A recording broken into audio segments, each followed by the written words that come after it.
ओम शांति। 6 मार्च 2025 के ईश्वरीय महावाक्य। पहले एक नज़र मुरली के मुख्य पॉइंट पर। बाबा ने कहा, जैसे आकाश में सितारे खड़े हैं ना, वैसे तुम आत्माएं भी बहुत छोटी छोटी वहां रहती हो। आत्मा को दिव्य दृष्टि बिगर देखा नहीं जा सकता। सभी का बाबा एक है, तो सभी बच्चे हो गए ना। बच्चों को आपस में लड़ना झगड़ना भी नहीं चाहिए। इस समय तुम जानते हो, हम ईश्वरीय संतान हैं। पहले आसुरी संतान थे, फिर अब संगम पर ईश्वरीय संतान बने हैं, फिर सतयुग में दैवी संतान होंगे। सिवाय एक बाप के और कोई की याद नहीं रहनी चाहिए।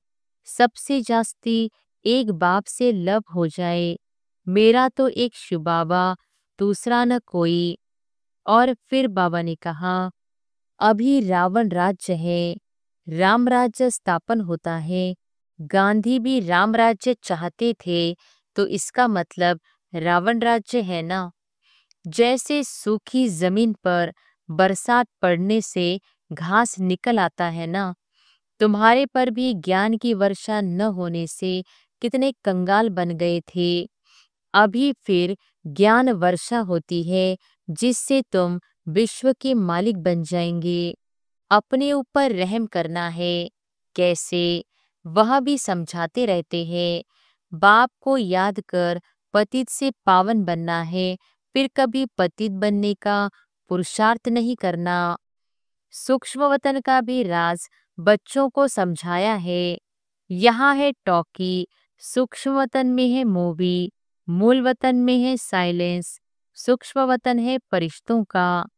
और फिर लास्ट में बाबा ने कहा, तुम हंस ईश्वरीय संतान हो, तुम्हारे किसी में भी आंतरिक रग नहीं जानी चाहिए।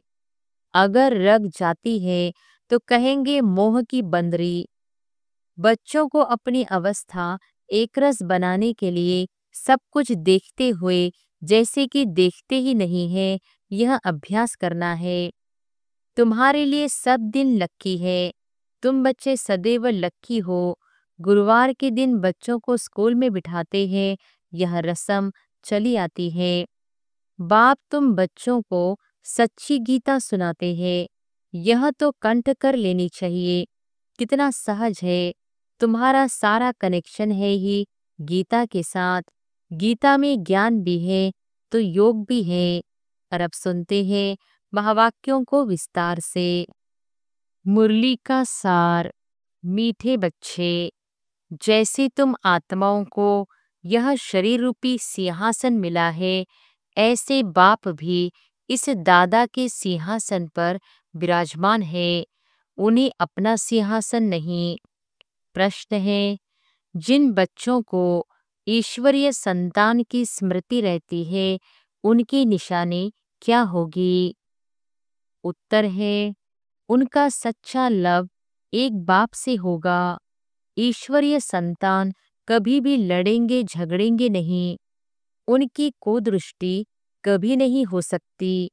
जब ब्रह्मा कुमार कुमारी अर्थात बहन भाई बने, तो गंदी दृष्टि जा नहीं सकती। गीत है, छोड़ भी दे आकाश सिंहासन, अब धरती पर आ जा रे। ओम शांति। अब बच्चे जानते हैं, बाबा ने आकाश सिंहासन छोड़कर अब दादा के तन को अपना सिंहासन बनाया है। वह छोड़कर यहाँ आकर बैठे हैं। यह आकाश तत्व तो है जीव आत्माओं का सिंहासन। आत्माओं का सिंहासन है वह महतत्व, जहाँ तुम आत्माएं बिगर शरीर रहती थी। जैसे आकाश में सितारे खड़े हैं ना, वैसे तुम आत्माएं भी बहुत छोटी छोटी वहां रहती हो। आत्मा को दिव्य दृष्टि बिगर देखा नहीं जा सकता। तुम बच्चों को अभी यह ज्ञान है। जैसे स्टार कितना छोटा है, वैसे आत्माएं भी बिंदी मिसल है। अब बाप ने सिंहासन तो छोड़ दिया है, बाप कहते हैं, तुम आत्माएं भी सिंहासन छोड़कर यहाँ इस शरीर को अपना सिंहासन बनाती हो। मुझे भी जरूर शरीर चाहिए। मुझे बुलाते ही है पुरानी दुनिया में। गीत है ना, दूर देश का रहने वाला, तुम आत्माएं जहाँ रहती हो वह है तुम आत्माओं और बाबा का देश। फिर तुम स्वर्ग में जाते हो जिसकी बाबा स्थापना कराते हैं। बाप खुद उस स्वर्ग में नहीं आते, खुद तो वाणी से परे वानप्रस्थ में जाकर रहते हैं। स्वर्ग में उनकी यादगार नहीं, वह तो दुख सुख से न्यारे है। तुम तो सुख में आते हो तो दुख में भी आते हो। अभी तुम जानते हो हम ब्रह्मा कुमार कुमारियां बहन भाई हैं। एक दो में कुदृष्टि का ख्याल भी नहीं आना चाहिए। यहाँ तो तुम बाप के सम्मुख बैठे हो, आपस में बहन भाई हो। पवित्र रहने की युक्ति देखो कैसी है। यह बातें कोई शास्त्रों में नहीं है। सभी का बाबा एक है तो सभी बच्चे हो गए ना। बच्चों को आपस में लड़ना झगड़ना भी नहीं चाहिए। इस समय तुम जानते हो हम ईश्वरीय संतान हैं। पहले आसुरी संतान थे, फिर अब संगम पर ईश्वरीय संतान बने हैं। फिर सतयुग में दैवी संतान होंगे। यह चक्र का बच्चों को मालूम पड़ा है।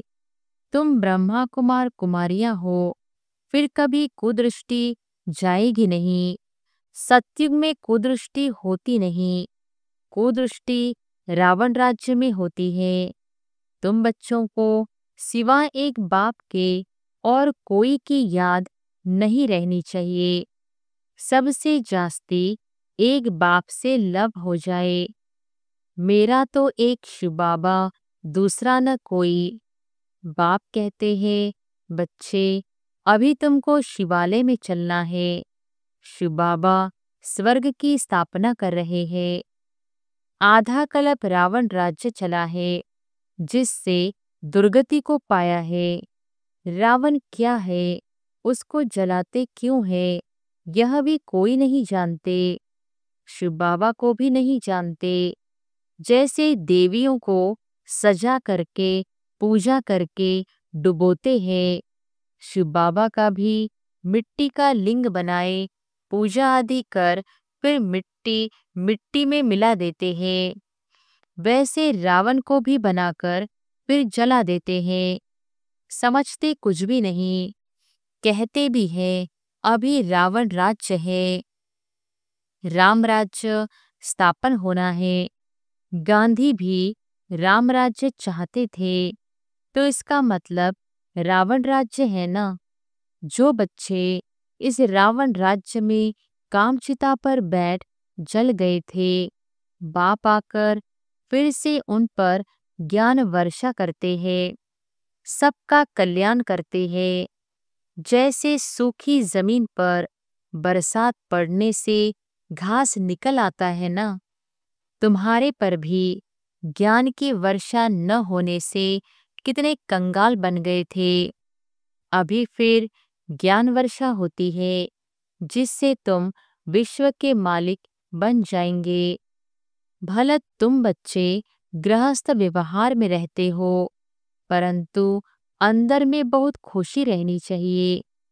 जैसे कोई गरीब के बच्चे पढ़ते हैं तो पढ़ाई से बैरिस्टर आदि बन जाते हैं।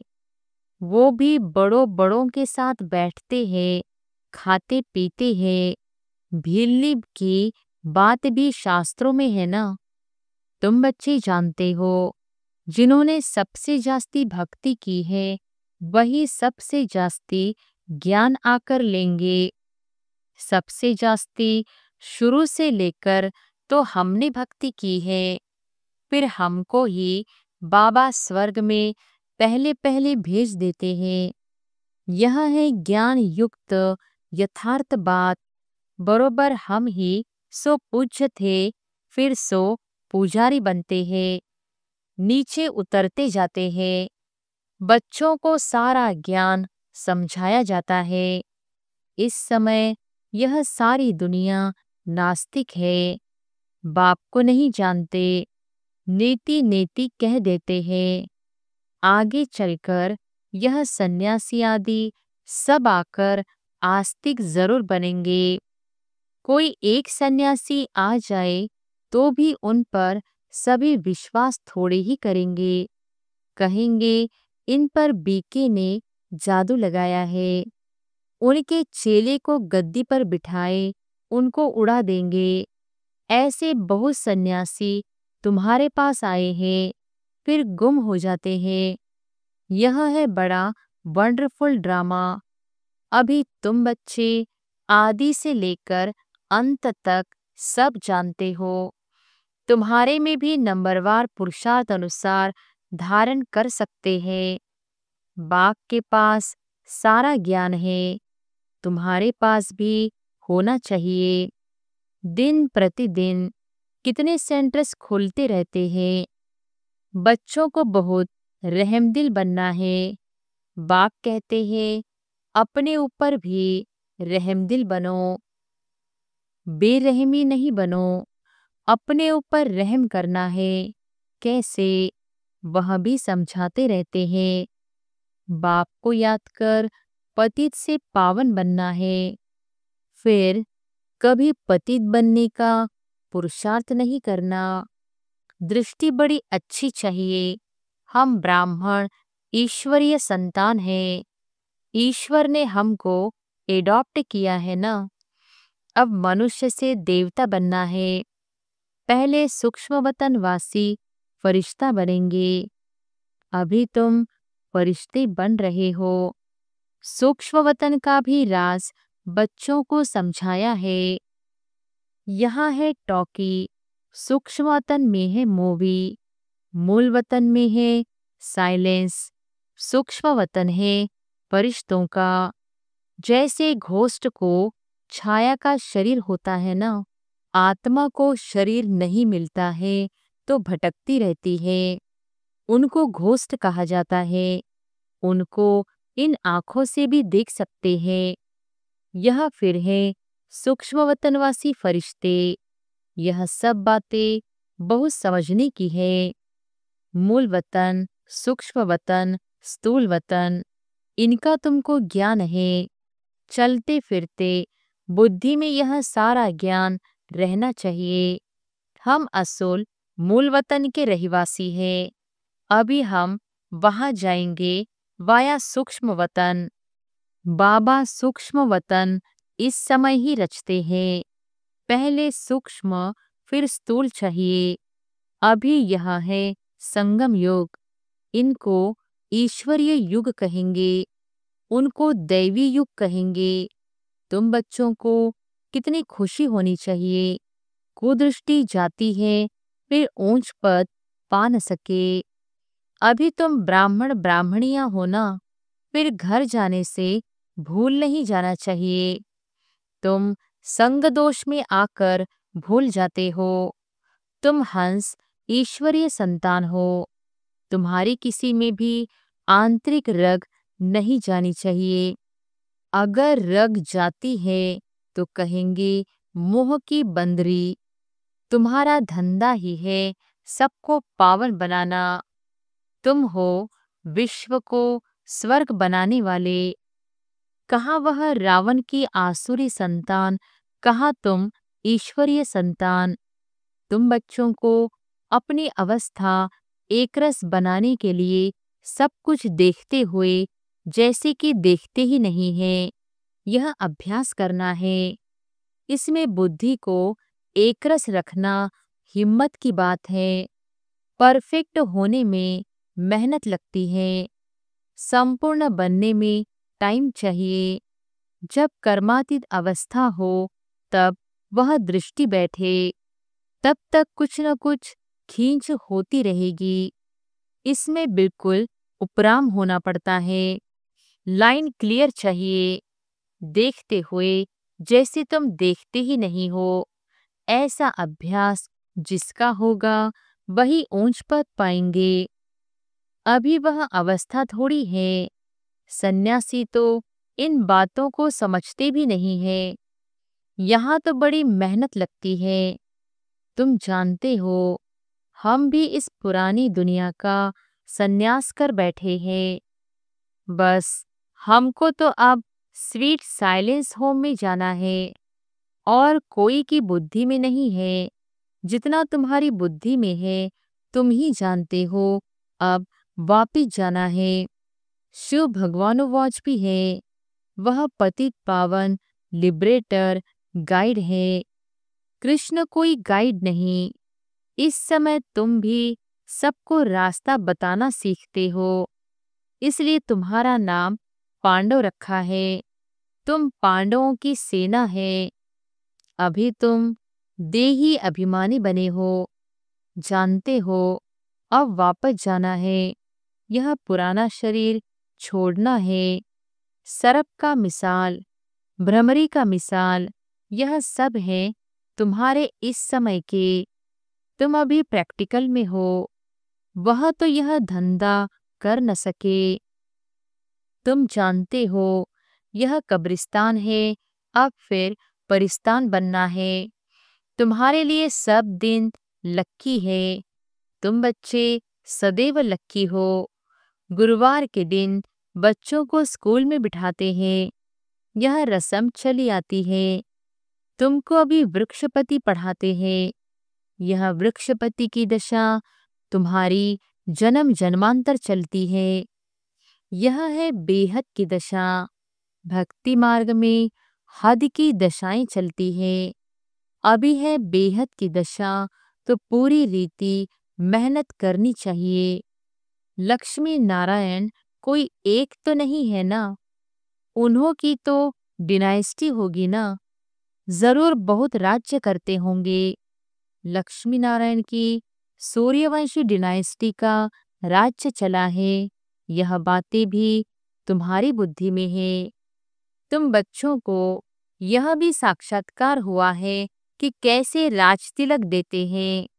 सूर्यवंशी फिर चंद्रवंशी को कैसे राज्य देते हैं। माँ बाप बच्चे का पांव धोकर राज तिलक देते हैं, राज्य भाग्य देते हैं। यह साक्षात्कार आदि सब ड्रामा में नोंद है। इसमें तुम बच्चों को मूंझने की दरकार नहीं है। तुम बाप को याद करो, स्वदर्शन चक्रधारी बनो और दूसरों को भी बनाओ। तुम हो ब्रह्मामुख वंशावली, स्वदर्शन चक्रधारी, सच्चे ब्राह्मण।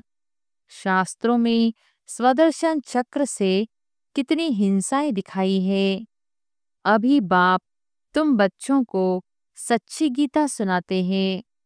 यह तो कंठ कर लेनी चाहिए। कितना सहज है। तुम्हारा सारा कनेक्शन है ही गीता के साथ। गीता में ज्ञान भी है तो योग भी है। तुमको भी एक ही किताब बनाना चाहिए। योग का किताब अलग क्यों बनाना चाहिए? परंतु आजकल योग का बहुत नामाचार है, इसलिए नाम रखते हैं ताकि मनुष्य आकर समझे। आखिर यह भी समझेंगे कि योग एक बाप से लगाना है। जो सुनेंगे वह फिर अपने धर्म में आकर ऊंच पद पाएंगे। अच्छा, मीठे मीठे सिक्किलधे बच्चों प्रति माता पिता बाप दादा का याद प्यार और गुड मॉर्निंग। रूहानी बाप की रूहानी बच्चों को नमस्ते। धारणा के लिए मुख्य सार, पहली पॉइंट, अपने ऊपर आप पे ही रहम करना है। अपनी दृष्टि बहुत अच्छी पवित्र रखनी है। ईश्वर ने मनुष्य से देवता बनाने के लिए एडॉप्ट किया है, इसलिए पतित बनने का कभी ख्याल भी न आए। दूसरी पॉइंट, संपूर्ण कर्मातीत अवस्था को प्राप्त करने के लिए सदा उपराम रहने का अभ्यास करना है। इस दुनिया में सब कुछ देखते हुए भी नहीं देखना है। इसी अभ्यास से अवस्था एकरस बनानी है। वरदान है, हर कदम में पद्मों की कमाई जमा करने वाले सर्व खजानों से संपन्न व तृप्त आत्मा भव। हर कदम में पद्मों की कमाई जमा करने वाले सर्व खजानों से संपन्न व तृप्त आत्मा भव। जो बच्चे बाप की याद में रहकर हर कदम उठाते हैं, वह कदम कदम में पद्मों की कमाई जमा करते। इस संगम पर ही पद्मों की कमाई की खान मिलती है। संगम युग है जमा करने का युग। अभी जितना जमा करना चाहो उतना कर सकते हो। एक कदम अर्थात एक सेकंड भी बिना जमा के न जाए, अर्थात व्यर्थ न हो। सदा भंडारा भरपूर हो। अप्राप्त नहीं कोई वस्तु, ऐसे संस्कार हो। जब अभी ऐसी तृप्त व संपन्न आत्मा बनेंगे, तब भविष्य में अखुड़ खजानों के मालिक बन होंगे। स्लोगन है, कोई भी बात में अपसेट होने के बजाय नॉलेजफुल की सीट पर सेट रहो। मातेश्वरी जी के अनमोल महावाक्य। आधा कल्प ज्ञान ब्रह्मा का दिन और आधा कल्प भक्ति मार्ग ब्रह्मा की रात। आधा कल्प है ब्रह्मा का दिन, आधा कल्प है ब्रह्मा की रात। अब रात पूरी हो, सवेरा आना है। अब परमात्मा आकर अंधियारे की अंत कर सोजरे की आदि करता है। ज्ञान से है रोशनी, भक्ति से है अंधियारा। गीत में भी कहते हैं, इस पाप की दुनिया से दूर कहीं ले चल, जहाँ चित्त को चैन पावे। यह है बेचैन दुनिया, यहाँ चैन नहीं है। मुक्ति में न है चैन, न है बेचैन। सतयुग त्रेता है चैन की दुनिया। जिस सुखधाम को सभी याद करते हैं, तो अब तुम चैन की दुनिया में चल रहे हो। वहाँ कोई अपवित्र आत्मा जा नहीं सकती। वह अंत में धर्मराज के डंडे खाए कर्म बंधन से मुक्त हो शुद्ध संस्कार ले जाते हैं। क्योंकि वहाँ न अशुद्ध संस्कार होते, न पाप होता है। जब आत्मा अपने असली बाप को भूल जाती है, तो वह भूल भुलैया का अनादि खेल हार जीत का बना हुआ है। इसलिए अपन इस सर्वशक्तिवान परमात्मा द्वारा शक्ति ले विकारों के ऊपर विजय पहन 21 जन्मों के लिए राज्य भाग्य ले रहे हैं। अच्छा, ओम शांति। अव्यक्त इशारे। सत्यता और सभ्यता रूपी कल्चर को अपनाओ। आपके बोल में स्नेह भी हो, मधुरता और महानता भी हो, सत्यता भी हो, लेकिन स्वरूप की नम्रता भी हो। निर्भय होकर अथॉरिटी से बोलो, लेकिन बोल मर्यादा के अंदर हो। दोनों बातों का बैलेंस हो।